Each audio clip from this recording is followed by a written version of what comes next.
Okay, let's look at some of these values. Remember on the full start software here, you can zoom in and out using your mouse wheel. So I can see from the animation that there's a very tiny current flow here, and that's what we would expect because we've got 10,000 ohms of resistance in this circuit.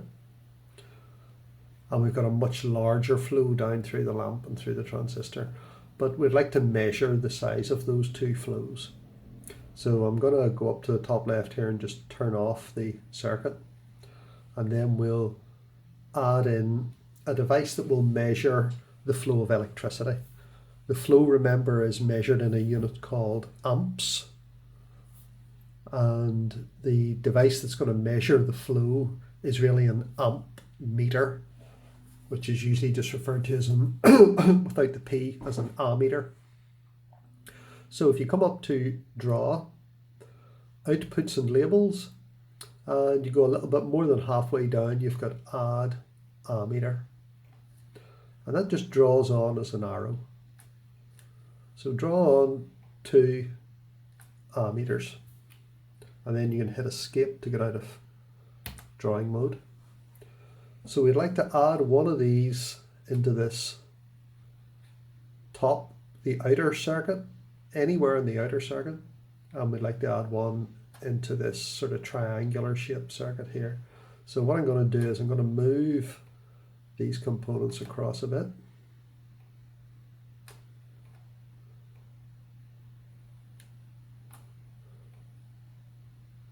Making sure to join them up again properly. And I'm going to add in the ammeter in line with the top circuit and in line with the bottom circuit here.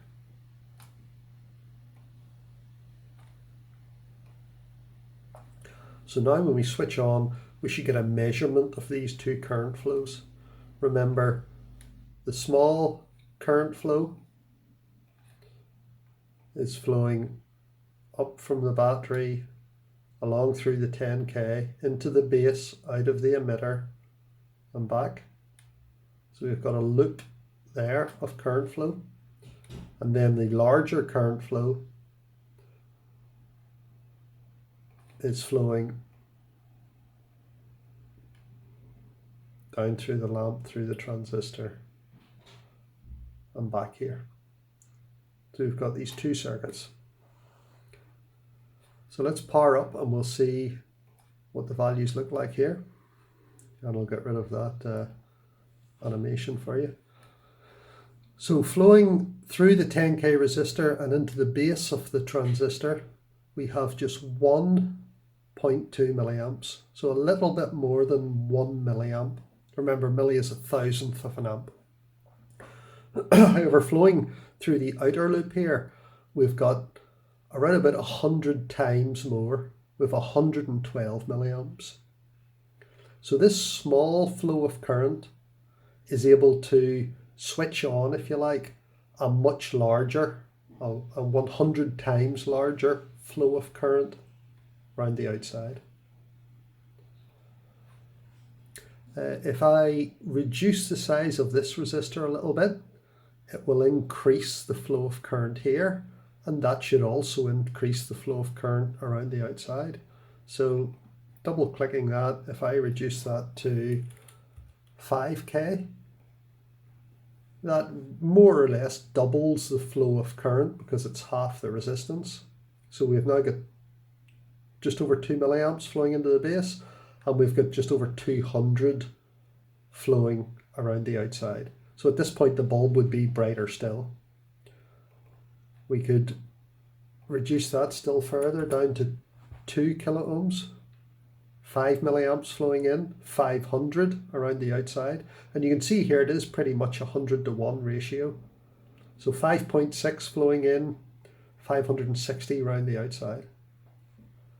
Don't worry about the lamp changing color here. I think we're probably getting to the point where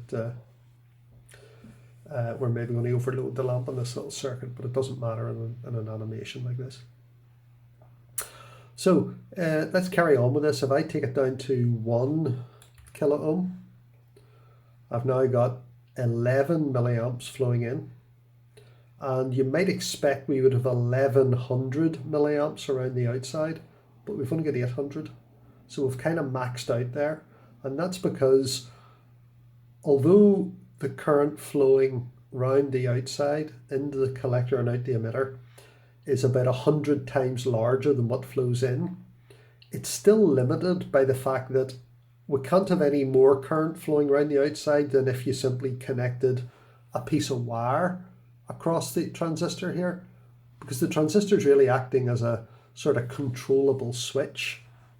And once it gets to the point where it's completely on, we can't have any more flow around the outside than if we had simply done this, put a piece of wire out, across and back. So you'll see if we get rid of the transistor completely and we replace it by a piece of wire, so we've just really connected the lamp straight to the battery, 800 milliamps is the maximum that can flow anyhow. That's the lamp at full brightness, so there's no way the transistor can make it even brighter. All it can do, the best the transistor can do is be fully on, like a switch that's closed. So that's why we've maxed out here and got to the point where there's no longer a 100-to-1 relationship between the current in. At this point, if you like, there's no point feeding any more current into this transistor because it's fully on at the moment. This process of feeding a current in to either partially turn on or fully turn on the transistor is called biasing.